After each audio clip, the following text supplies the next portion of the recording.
Madhuka Kumari took out a loan from a microfinance company. She pretty quickly became unable to make the $30 monthly payments on those loans. And when she fell behind, she started getting visits from loan officers, and they became increasingly aggressive, demanding their money back.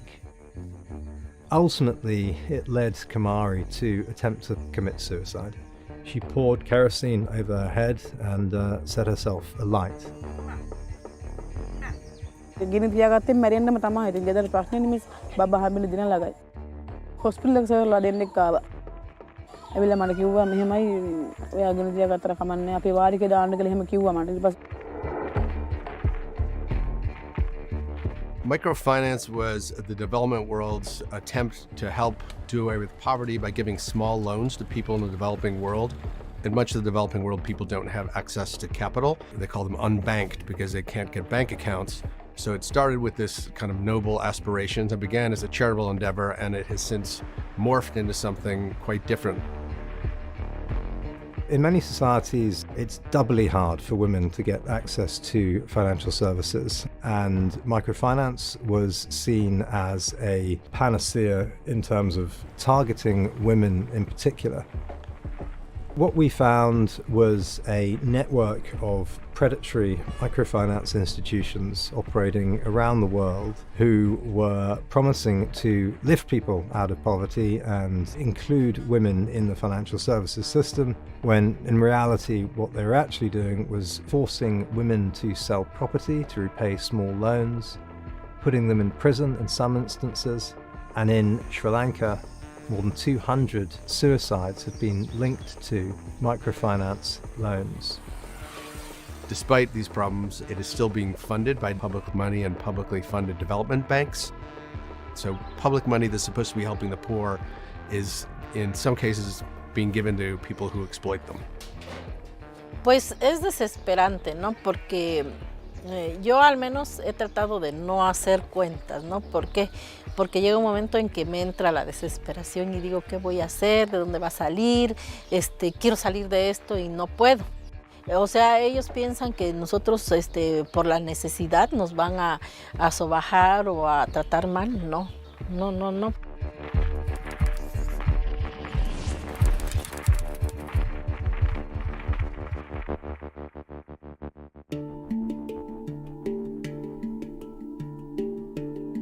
Modern microfinance traces its roots back to the economist Muhammad Yunus, who in the 1970s really pioneered this form of lending in Bangladesh after a devastating drought there. With no means of support and no place to go, they're in government camps. And his innovation was to lend these people small sums of money with low interest rates, and they would build their businesses on that investment. And he found that actually it was very successful, and these people repaid their loans, and a global movement was born out of that.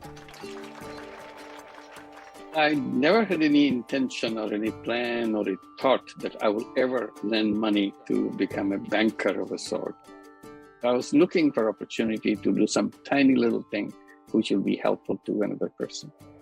And one thing hit me very hard is the victimization of people by the loan sharks, giving tiny loans as little as $1, $2 loan, and grab everything the other person has. And the poor people are desperate to find some money for survival and so on. So they had to borrow money.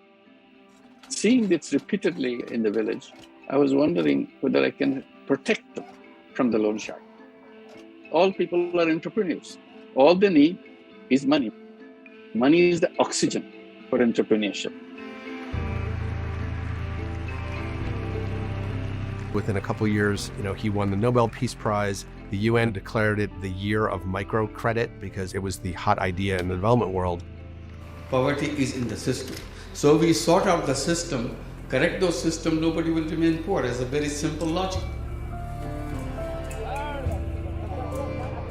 I believe that Dr. Yunus is a person that understands that love is a verb, that love is an action. This is an important trend in an era of economic instability and entrenched poverty. The Clinton Global Initiative, the Gates Foundation, Matt Damon, Bono, I mean, it really captured the imagination of people because it had everything that you wanted. It had profit. You can make some profit while doing good, so that's kind of the neoliberal dream. And it also depended upon people being self-reliant, and everyone wants to think that, that little entrepreneurial spirit can help people. What was particularly seductive about microfinance was that the microfinance institutions that were receiving government funding would one day transition to profitability and have a sustainable business model. But by making these institutions profit-seeking, there's an inherent conflict there between doing social good and making money. Banco Compartamos really was the big bang of commercial microfinance. It had been founded by a group of religious people, and it was a charity, but they wanted to scale up, and they thought the best way to do that was to become commercial. They had an IPO in 2007 as a small lender, which had come to dominate the microfinance world in Mexico, all of a sudden had a valuation worth $2 billion. Some of the NGOs that had invested in it, like Accion, which is based in the US, took $1 million public money from USAID, the US Development Agency, invested in Compartamos, and after the IPO, boom, they had $350 million worth of value in it. It made a lot of people very rich, but it also, in the financial world, was like ringing the dinner bell because people saw how much money could be made, and so it changed everything.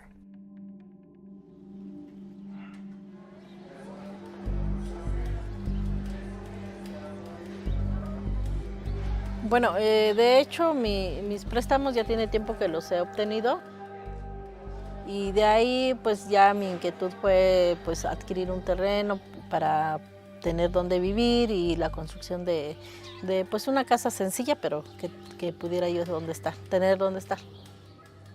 No dimensiona uno, ¿no?, el problema en el que uno se está metiendo y no toma uno en cuenta que va uno a pagar un interés y que esto va a ser algo que nos va a ir envolviendo y que va a llegar un momento que aunque uno quiera salir, no se puede porque está uno ya muy metido en esto.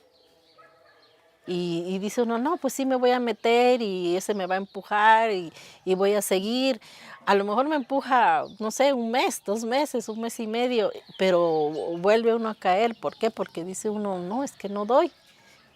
Y en lugar de pues solucionar el problema, lo va uno agrandando.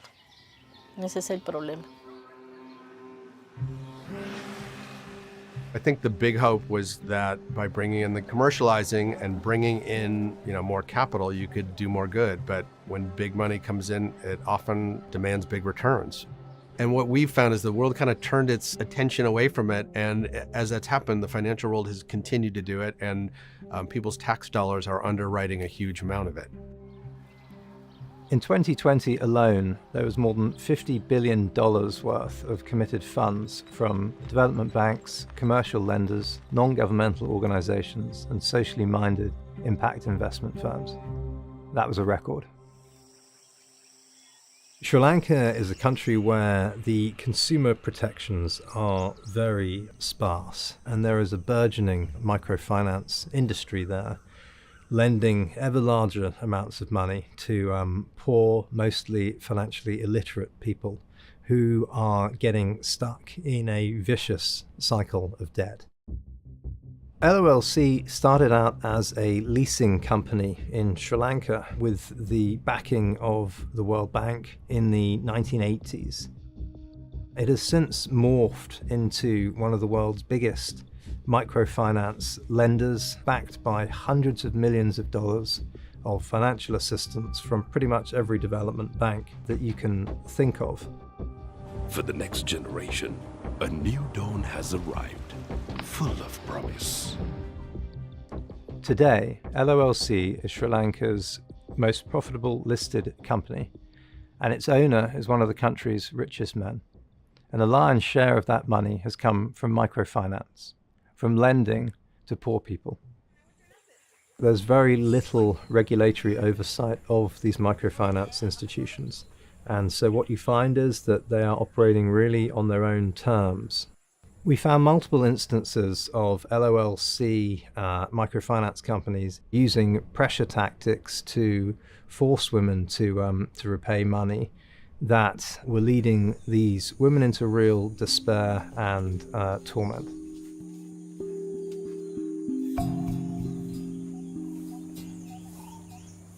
මට ගෙවගෙන නැත්නම් current එකක් කැපුවා. ඉතින් ඇත්තටම වතුරත් නැහැ. අනෝල් පස්සේ sir කෙනෙක් car එකේ ආව 6 දෙනෙක්. බයික් එකෙන් 4 දෙනෙක් කාර් එකේ සර් මැනේජර් සර් ආව කළමනාකරු. පස්සේ ඇවිල්ලා සර් කිව්වා මෙහෙමයි වාරිකේ දාන්න අඩකයි මේකයි කියලා අනම්මනම් කිව්වා. පස්සේ ගෙදර බඩුවක් හරි ගෙන මම කිව්වා සර් ගෙනන්නේ බඩු නන්නේ යකඩ අල්මාරි කැඩිච්ච එක තියෙනවා කියලා. මේ සරෙන් කතා කරලා අඩි හප්පල ඒ වගේ තමයි කතා කරේ. ඇත්තටම කියන්නේ මේ පුණු හරපෙන් පවා කතා කරා. මේක උසාවි කේස් එකට යනවා කියලා කිව්වා. අපිට අතේ සල්ලි නැති වෙලාවල් තියෙනවා. ගෙවා ගන්න බැරි වෙලාවල්. ඒකයි දින අසන්නකම.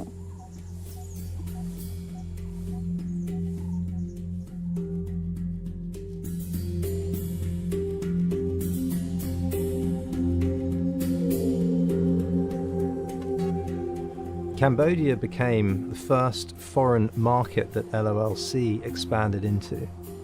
It bought a stake in a microfinance lender there called Prasak, which was co-owned by a bunch of development banks. Cambodia has become a poster child for what can go wrong with microfinance. It's one of the world's poorest countries and now one of its most over-indebted. In Cambodia, loan sizes have ballooned over the past decade, and now more than 1 in 5 adult Cambodians has a microfinance loan. អង្គការ Liga do គឺជាអង្គការការពារសិទ្ធិមនុស្សដែលបង្កើតឡើងនៅឆ្នាំ1992 ដើម្បីធ្វើការការពារទៅលើសិទ្ធិរបស់ពលរដ្ឋដែលត្រូវបានរំលោភបំពាន បើសិនជាប្រជាពលរដ្ឋមិនបានបង់កន្លងមកយើងឃើញគាត់ជួបទី1គឺការផាកពិន័យហើយទី2មន្ត្រីអន្តរជាតិមួយចំនួនគឺបង្ខំឲ្យគាត់លក់ដីលក់ផ្ទះឬក៏ខ្ចីបំណុលឯកជនយកមកសងមន្ត្រីអន្តរជាតិហ្នឹងបញ្ហាបំណុលមួយចំនួនដែលធ្វើឲ្យគាត់មិនអាចសងបានជាយាមក្នុងការកាត់បន្ថយនៅរបបអាហាររបស់គាត់ដើម្បីសន្សំប្រាក់ក្នុងការសងបំណុលរបស់គាត់នឹងហើយនឹងប្រើប្រាស់នៃកូនរបស់គាត់ដើម្បីឲ្យធ្វើការដើម្បីជួយរកចំណូលក្នុងការសងទៅមីក្រូហិរញ្ញវត្ថុជាដើមហើយករណីមួយចំនួនទៀតដែលយើងឃើញមានមួយពីរករណីអស់ជំរឿសដោយសារគាត់មិនអាចជួយបានករណីខ្លះគាត់អាចធ្វើអត្តឃាតជាដើមអញ្ចឹងទោះបីជាយើងឃើញថាធនាគារជាតិបានធ្វើការជាមួយនឹងមីក្រូហិរញ្ញវត្ថុដើម្បីឲ្យសម្រួលទៅដល់អ្នកកម្ចីក្នុងការសងត្រឡប់ក៏ដោយក៏ប៉ុន្តែយើងមើលទៅពលរដ្ឋនៅតែជួបផលលំបាកហើយមើលទៅខាងមីក្រូហិរញ្ញវត្ថុគឺដូចជាមិនមានអ្វីដែលខាតបង់ទេទៅវិញគឺអាចចំណេញទៅថែមទៀតខ្ញុំយល់ឃើញថាបើសិនជាយើងអនុវត្តឲ្យត្រឹមត្រូវតាមស្តង់ដារនៃគោលនយោបាយរបស់មីក្រូហិរញ្ញវត្ថុអន្តរជាតិខ្ញុំគិតថាជាការល្អក្នុងការជួយលើកកម្ពស់ជីវភាពរស់នៅរបស់ប្រជាពលរដ្ឋក៏ប៉ុន្តែយើងអត់បានរៀបចំជាបទដ្ឋានឬក៏គោលនយោបាយត្រឹមត្រូវដើម្បីឲ្យមានស្តង់ដារហើយនឹងការពារទៅលើសិទ្ធិអ្នកដែលបានខ្ចី Not in my wildest dream that I thought our work will be used by someone to make themselves loan sharks. So that's a very sad part of the story. You are driven by self-interest, and this is translated as maximization of profit. So basically, you became money-making robots, and you can destroy all the poor people's lives. You don't care less because you make money. When you make the point to many people in the development banking world that there is little evidence to show that microfinance has achieved its aims of lifting the poor out of poverty, they often say that it's much better than the alternative, which is that these poor people would have to resort to loan sharks. While that's difficult to dispute, it really doesn't justify the hundreds of billions that has been put into this industry with very scant evidence of it having any long-term impact. The US government, the British government, the World Bank, Proparco, the French bank, they give to different banks. And when you ask them, well, why did you give to this lender who has a history of forcing people to sell their land and of throwing people into debtor's prison, and they'll say, oh, we didn't know that someone else was supposed to vet it. And ultimately they can just pass the buck of responsibility onto someone else. No one wants to say what is an acceptable amount of interest and what is an acceptable amount of profit level for a lender that says it's a socially minded institution. So people all just kind of look the other way. And I think people don't want to reckon that because there's a lot of people making a lot of money off of it.